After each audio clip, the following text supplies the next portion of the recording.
Madame, Messieurs, bonsoir. Ça dépend de l'heure que vous nous suivez partout où vous êtes. Merci de suivre votre chaîne bien sûr, Actualité Plus TV. Nous sommes là dans votre émission que vous allez suivre bien sûr avec Olivier Moukouna, l'un des cadres influents de l'UDPS Tshisekedi, comme vous le savez bien, les partis au pouvoir. C'est avec lui qu'on va aborder quelques questions d'actualité. La réalisation est assurée par David Mbenga. Mais bien avant de passer à autre chose, je vais pouvoir lui accorder la parole. Il va se présenter avant de passer à des questions qui seront posées en français tout comme en lingala. Et allez-y comprendre, l'émission est bilingue, c'est-à-dire français lingala. Voilà. Et merci et de nous suivre de partout où vous êtes. Olivier Moukouna, bonjour. Bonjour, monsieur le journaliste. Voilà, je viens de le dire que vous allez cadre influent, il y a eu des personnes qui s'est dit. C'est moi qui vous ai présenté. Est-ce qu'il y a votre tour? Vous pouvez d'abord vous présenter. Nazali cadre à IDPS. Tongo Tongo, je suis combattant de première ère. J'ai travaillé dans M. Etienne Tshisekedi de Moulumba. Tozali ba initiateur du Parlement debout en 1993. Donc l'un vraiment des cerveaux moteurs. Il y a IDPS pendant la lutte, pendant les champs de bataille, de 90 jusqu'à ce que nous avons pris le pouvoir. Donc, Tozawa, Moukouna Bilolo, Olivier, combattant de première ère. Moukouna Bilolo, Olivier, Oza na IDPS Tshisekedi, il y a combien d'années? Naza na IDPS Tshisekedi depuis la France, Naza qui minait. Depuis 90, nakoli na IDPS dimetende ezalaki place nanga nakoli na maboko ya Etienne Tshisekedi wa Mulumba yango nalobaki ete tozali ba cerveau moteur ya lutte bato oyo ba figure emblématique ntango ozoyoka ba tension ba foyer de tension à l'époque ba marche ba ville morte avec les cadres de l'époque, les Ngankoi, donc tout le monde dit il y a démocratie. Avant même la conférence nationale souveraine, tout ça et Bissonde Batuto Salaka, pression à Makassi avec la marche des chrétiens du 16 février, nous étions là. Donc tout le monde dit il y a démocratie, Ndenge Lelo, na 2017, Papa Tshisekedi, le 1er février, à Tikakabiso, à Koufi, Tolobi. Etienne Tshisekedi a Ebio. Il me connaît, à Ebinga Malamu. Nous avons même des photos, Tokanga Naye. Il me connaît très bien. Nazalaki même Nanda Kunaye. Parmi même bateau, Bazaki Kwasire, sécurité Nanda Kunaye. J'étais parmi. Donc, limité Nda Kunangai, limité Nda Sika na Koleli. Référence nangai ezaki IDPS. Même tant que bato talanga boye balobi élément oyo kenda wapi jusqu'à présent tout comme il faut apparaître parce que le moment est venu, il faut tout s'annoncer. Voilà, pendant votre temps de Etienne Tshisekedi wa Mulumba, nani azalaki secrétaire général? Touti d'abord na monsieur Faustin Birindwa, tango wana tozalaki na 4 président, qui na directoire, nous étions là, Kibasa Maliba, président Mbouankiem, Vincent Mbouankiem, Liaou, professeur Marcel Liaou et Etienne Tshisekedi, Ouazali comme le leader contesté, Autopanda Kobien Fex délimité. Voilà, Olivier Moukouna, je voulais dire comment vous, Olivier Moukouna Bilolo, en tant que cadre, Olivier Oza, vous êtes cadre de l'IDPS de première ère depuis le temps du fait Etienne Tshisekedi wa Mulumba. Maintenant qu'il y a des conflits entre Augustin Kabouya et Théo Bizibou. Maintenant, vous, en tant que cadre de ce temps-là, comment vous gérez ça? Makambo c'est IDP, c'est vivre mon gars. Bon, tout se repérer dans le moment, il y a Belchika, Alexis Moutanda, Valentin Moubaki. jusqu'à ce que il y a qu'à couper sa solution à cette époque-là. M. Etienne Tshisekedi souffrant en Europe, qui maladie. Mais il y avait toutes ces histoires-là à l'époque, Tangoye. Solution Pessamaki à l'époque, Tosali Congrès, Nebimisa à cette époque, secrétaire général Jacquemin Chamani. Donc à cette époque-là, après le congrès, nous avons une option à l'élection. Jacquemin Chamani, ministre de l'Intérieur. Oui, oui. Avec un secrétaire. Avec secrétaire général en 2010-2011. Avec Olongwa, en 2012-2013. Il a quitté Alongwaki. Après là, Mavungu, après Mavungu, Kabund. Après Kabund, nous avons Augustin Kabund. Et donc, vous allez reconnaître Déo, ou bien parce qu'il y a eu déjà réconciliation. Déo, des vies comme ça, là vraiment comme on a été. Nous avons vivre de longue date, nous avons ensemble. Nous avons kokota même dans le bureau Augustin Kabila, nous avons vendu même le colloque. C'est un homme bien. Il a habité. Vraiment, je l'ai connu vraiment un homme bien. À cette époque-là, nous étions des présidents ou tout ça, la coordination à Parlement debout. La coordination à Parlement debout, il y avait notre fait Jacob Kayembe, Azalaki président, Azalaki vice-président, il y a coordination à Parlement debout. À l'époque, on a bandé Konanga au Balandaki. Tozaki kokutana Augustin Kabuya, tozaki kozwa stratégie pour l'avancement. À cette époque-là, il était secrétaire exécutif en matière média. C'est lui qui était comme le porte-parole. À l'époque, il y a tozaki na champ de bataille. Voilà, Olivier Mukuna, congrès est prévu en décembre 2025.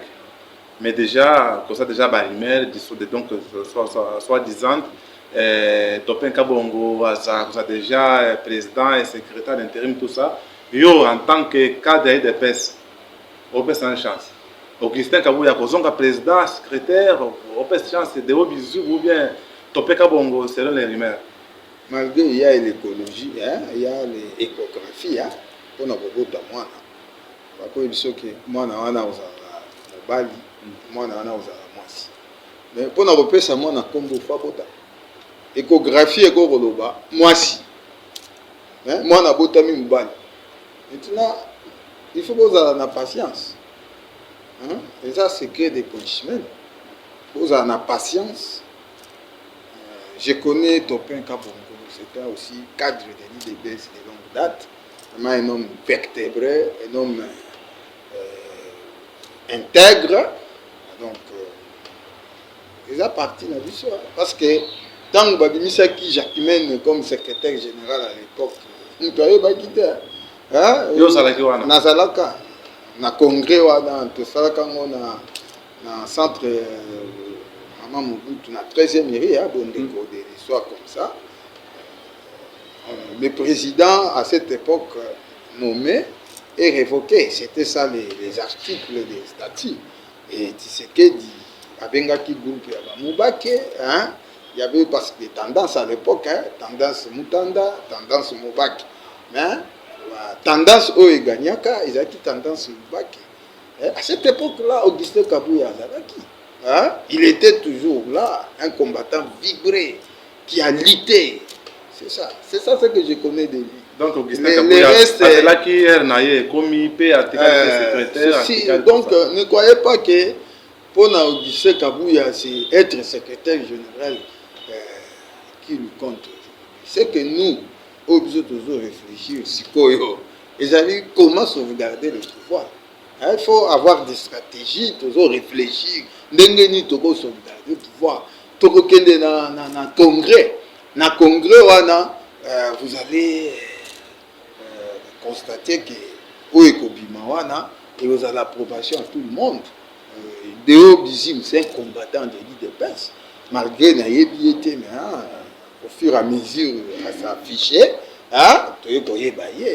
de vie. Nazolo bate que na yebi était mais de vie comme ça na mona na tikalaka ko yeba été. Maintenant na courage na ye to yebi. Hein? Tout reste au congrès.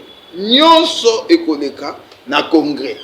Ba décision nyonso au congrès à kozwa eza irrévocable, imposable à tout membre de l'IDPS. Au congrès ko décider c'est la ligne de conduite au biso ba membre de l'IDPS to kolanda. Donc comme ce n'est pas encore le temps to lingi ba spéculation parce que toutes ces histoires que vous êtes en train de poser ici c'est des spéculations. Ouais, Olivier Mukuna Lobaki Kombo Mutuboye, non. Tout le monde, nous sommes dans la réconciliation. Nim et Mouzi, plutôt Bizibou, Monsieur Augustin Kabouya, sont tous membres de l'IDPS. Batumoko, Tozo Zela, Congrès de Babi, la fin justifie le moyen. Kasi Olivier Mukuna, Tokomi, d'ici là, 2028, selon la Constitution, les mandats ya Souka, il y a président qui s'est dit. Cassio, je crois que c'est votre pouvoir, c'est votre mandat, c'est le mandat de l'IDPS. C'est l'IDPS qui dirige le pays. Quel avenir IDPS à côté de Namboka après le départ de Félix Tshisekedi? Je te dis ceci, messieurs les journalistes. Et tenez ça aujourd'hui, nous sommes le 26 octobre. Le 26 octobre. Mission, ce n'est pas mandat. Mon frère, il faut le Congo et la libérer. Et sachez-le aujourd'hui, le testament que M. Tshisekedi a dit que la les jours où l'IDPS prendra le pouvoir, nous ne pouvons pas, à ce qui nous concerne, hein, être dirigés par une constitution régie par les belligérants. Parce que cette constitution, les gens qui ont voté, soi-disant, les parlements de l'époque, n'étaient pas un parlement éligible par les peuples, crédible par les peuples.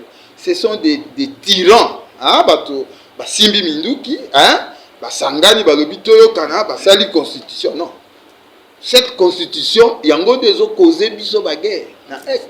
Vous voyez les articles de constitution qui disent, l'article 217, en cas de conflit, patati patati, les Congo, pour sauvegarder l'unité africaine, pouvaient céder une partie à territoire naïe. Non, non, non. Aucun centimètre de la République de Congo sera cédé. Donc c'est pour cela que cette constitution-là va passer Yozoloba Félix Alomana 2018. Aussi longtemps... Pour rater la constitution. Constitution a très bien noté. Oui, bien noté. Parce que Bisso IDPS, moi je suis l'ancien, Totikala ko voté. Et je vous dis la vérité, peuple congolais, Boye Baki. Constitution, on a le peuple congolais, Atikala, Tamuke, ko voté. C'était quelque chose... Oyo to boycottaka eloko wana na 2006, mais pour des raisons politiques, purement politiques, nous ne pouvons pas tout ça la délite. En même temps, tous conquérir le pouvoir, en même temps, tous conquérir légitimité à la constitution. C'est pour cela que on dit qu'il y a un comme tel et ça là nous bon pour des raisons politiques. Suivez-moi, c'est pour cela que cette constitution qui a Félix ne peut pas, notre président que j'aime beaucoup, quitter le pouvoir sans pour autant couper sa constitution et peuple. Donc là, je vous dis qu'à Tatolier... Opposant pas conduire, pour nous changer de constitution. Est-ce que tu as un bon opposant? Oui, Basali, Benjamin Kabunda, Opposant Basali. Basali, tout ça. Balobiso qui a Simbika dans la constitution, Bilingue Okobima. Ah, ça va, problème est exact. Hein? Qui finalise les choses? C'est le peuple. Hein? Depuis le président Félix, à l'obal de la constitution, aussi mon peuple a à l'époque, quand Kabila voulait toucher l'article 8, il y a la loi électorale, biso de organisateur, il y a marche le 15 janvier. Ça fait 4 jours. commune ya Ngabe Panzana 4 jours. Kabila, oh le bozobenga M23. Hein? Tu es comme on a ba soda ya M23 nde ba ya po ba maîtriser marche. Donc ça, quand on parle de Kabila avec ses coulisses et opposition, nous n'avons pas l'opposition. Nous avons les amis de Kagame. Hein? Pour piller systématiquement nos minéraux. Quand on vous dit libérer les peuples, ce n'est pas libérer les peuples, c'est libérer leurs minéraux. Bas sites miniers, hein, autres ont récupéré. Ces gens-là, Benga Bango, Bakamata, Bango Nyosoana, groupe Nyosoana, hein, sans même que fouta cagnotte na population, bah ça c'est meeting na stade à Martyr. Parce que vous avez parlé de l'ancien président Joseph Kabila. Alobi a déjà annoncé le retour naïe. Kabila a dit, il va rentrer au pays d'ici fin octobre. Mon frère. Mon frère. La décision de la justice ou de la cour militaire est irrévocable. Besoin de Kamutubokam. Il y a mon comité. Quand ça apparaît à l'aéroport, on est directement dans le. Et c'est une belle occasion. À partir de l'aéroport, nous faisons Kabila. Mais Alobi a dit qu'il existe. Et puis il dit ne pas être condamné, qu'il a été condamné injustement. On ne se moque pas avec un pays. Parce que mon caca dans l'État, parce que mon caca fait dans Kabila est condamné. Aïe. C'est rien. Kolobaïsa bien que Kabila Koya, pas de quoi. Hein? Aïe, a quitté l'aéroport. Toujours le cahier pour tout kangaye. Mais quand il va venir, c'est une occasion pour qu'il tique dans le aïe, tout c'est là. Et Olivier Moukouna, maintenant vous ne voyez pas qu'avec tout ce que vous faites, vous, IDPS, parce que même si on laissait au président qui sait de diriger autant d'années, il peut me faire 100 ans tout ça, il finira par partir. Est-ce que c'est lui qui viendra là? À Kolandra payer ma cambo à Félix Sécurité. Vous êtes au Lingato Bongisa, hein? Pour Oyakoyawana, à la ligne de police. Hein? Le président Balongo là-bas en France, non? Hein? Il y a eu à l'époque, il y a François, notre Benga, Sarkozy? Non, les revendications, les termes m'échappent. Hein? Babundaka. Jusqu'à tel point, comment dans un moment où il y a une constitution. Hein? Cette constitution-là, il est Macron. Hein? Donc ça veut dire que Félix, notre président, va donner une ligne de conduite. Donc, avant il faut appeler ça une ligne de conduite. Je vous assure, aussi longtemps que guerre à Est il n'y aura pas l'élection. L'élection. Il faut toujours un acolyte à Kagame qui a son pouvoir. Et Zimbabwe. Papa, on ne blague pas avec les pays. Il y a des connexions dans l'Est. Hein? Non, on ne peut pas blaguer. Combien il y a un opposant? Quel opposant? Bien, il y a un intérêt dans les privés. Hein? Autre chose, la révolution française. On a les termes.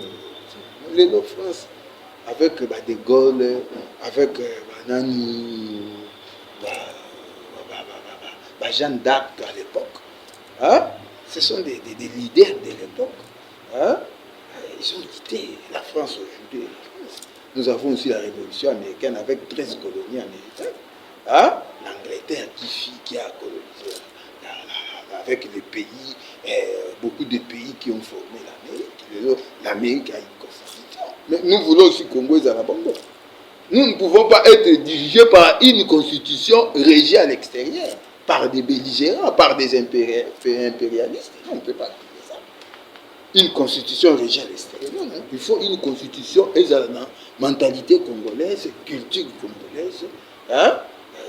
Cette constitution-là est co-dirigée du sol. C'est ça ce que nous voulons. Ce qui Félix, président notre en excellence, hein, accomplir une mission wana akotikala pouvoir aovanda na pouvoir libérer te va céder mais en accomplissant sa mission. Ouais. Voilà, tokoki kolobela sikoyo mpona élection ezosalama na Assemblée nationale qui va remplacer Vital Kamerhe, ancien président de la Chambre basse du Parlement.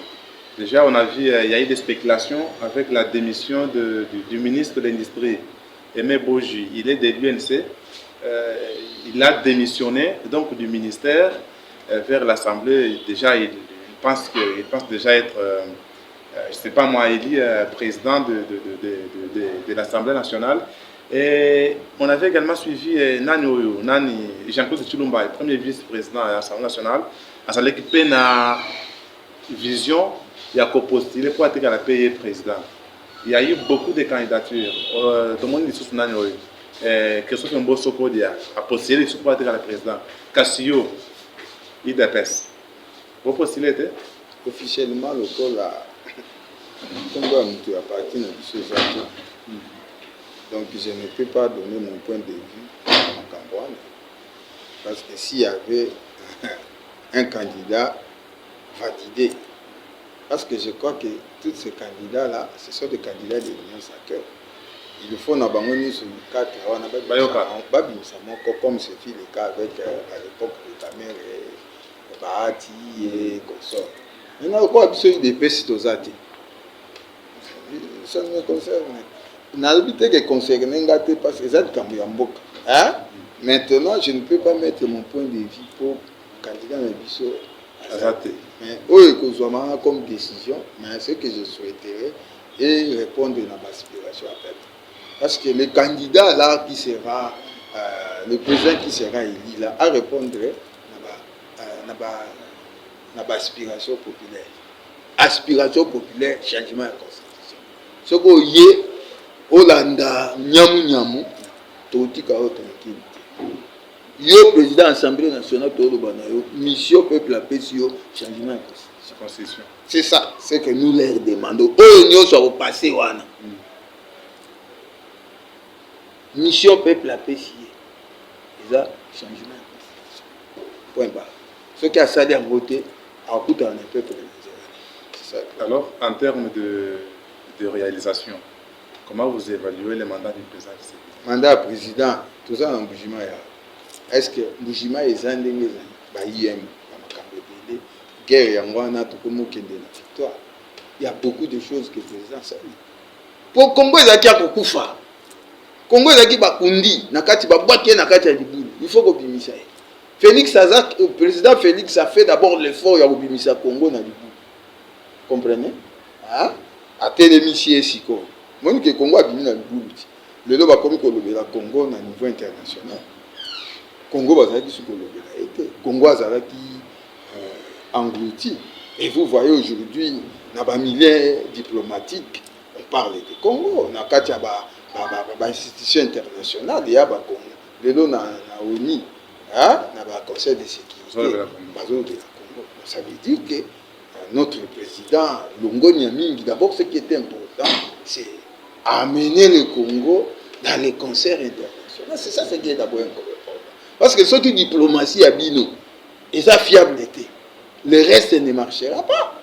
Maintenant, le président Félix a zombie Congo. Hein? Vous voyez aujourd'hui, animateur international pour s'intéresser dans le Congo. Mais pendant les 18 ans, les 18 années, il y a Joseph Kabila. Le Congo était englouti. D'abord, il fallait qu'on binisse à Congo. Parce que la guerre que nous avons à Est, c'est une guerre en quelque sorte guerre diplomatique. Où il y a la communauté internationale, il y a des mains noires là, derrière cette guerre-là. Hein? Quand Félix dit Kagame, j'étends la main à Kagame. Non. Hein? Kagame aussi a une main là qui sont en train de soutenir Kagame. Maintenant, quand notre président Félix a salibiso que tout bimane le quoi, d'abord, il peut sa solution, suite il peut sa solution à ma camion. Maintenant, nous ne pouvons pas accepter qu'à l'heure actuelle, allons président Bongo, parce que vous nous parlez des mandats, vous nous parlez des constitutions.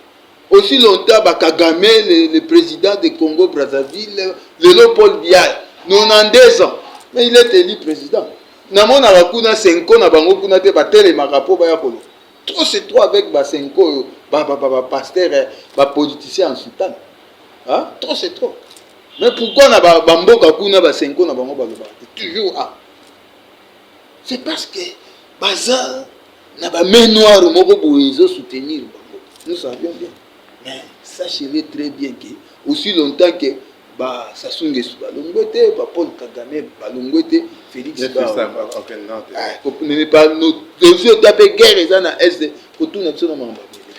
Voilà, merci beaucoup, monsieur Olivier Mukuna. Je crois qu'on ne va pas vous prendre beaucoup de temps.